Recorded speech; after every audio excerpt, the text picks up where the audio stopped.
Big Boss fame YouTube star Shanmukh Jaswanth గంజాయితో పట్టుబడిన విషయం తెలిసిందే. అయితే ట్విస్ట్ ఏంటంటే పోలీసులు షణ్ముఖ్ జశ్వంత్ సోదరుడు సంపత్ వినయ్ కోసం వెళ్తే by one get one offer లో ఇద్దరు అన్నదమ్ములు గంజాయితో దొరికేశారు. యూట్యూబ్ లో love songs, love failure cover songs తో పాటు వెబ్ సిరీస్ లతో షణ్ముఖ్ ఫేమస్ అయితే అతని అన్న మాత్రం అమ్మాయిలను మోసం చేసి ఫేమస్ అవుతాడు. మీ బిజినెస్ విస్తరించాలనుకుంటున్నారా? మార్చి 16-17 హైటెక్స్ లో franchise India biggest ఫ్రో expo. Sampath Vinay లీలలు ఒక్కొక్కటిగా వెలుగులోకి వస్తుంటే అరే ఏంట్రా ఇది అంటూ ముక్కున వేలేసుకుంటున్నారు షణ్ముఖ్ ఫ్యాన్స్. ఈ కేసులో తాజాగా మరో ఓ వీడియో బయటకొచ్చింది. అదేంటో చూసేయండి మరి.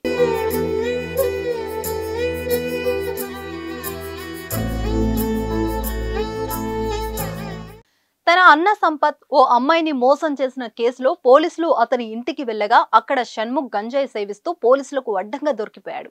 దీంతో పోలీసులు అతడిని అదుపులోకి తీసుకున్నారు. షణ్ముఖ్ పై కూడా ఆ యువతి సంచలన ఆరోపణలు చేసింది. కాగా తాజాగా షణ్ముఖ్ తాను డిప్రెషన్ లో ఉన్నానంటూ చెప్పిన వీడియో బయటకు వచ్చింది. ఈ వీడియో ప్రస్తుతం సంచలనంగా మారింది. అయితే ఈ వీడియోలో షణ్ముఖ్ గొంతు వినిపించింది. తాను డిప్రెషన్ లో ఉన్నానంటూ గట్టిగా అరిచాడు షణ్ముఖ్. తాను ఆత్మహత్య చేసుకోవాలనుకుంటున్నానని చెప్పుకొచ్చాడు.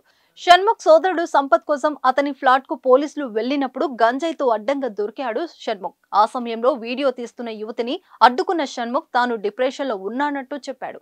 తన పరిస్థితి బాగాలేదని, సూసైడ్ చేసుకోవాలని అనుకుంటున్నట్లు ఏడవటం మొదలుపెట్టాడు.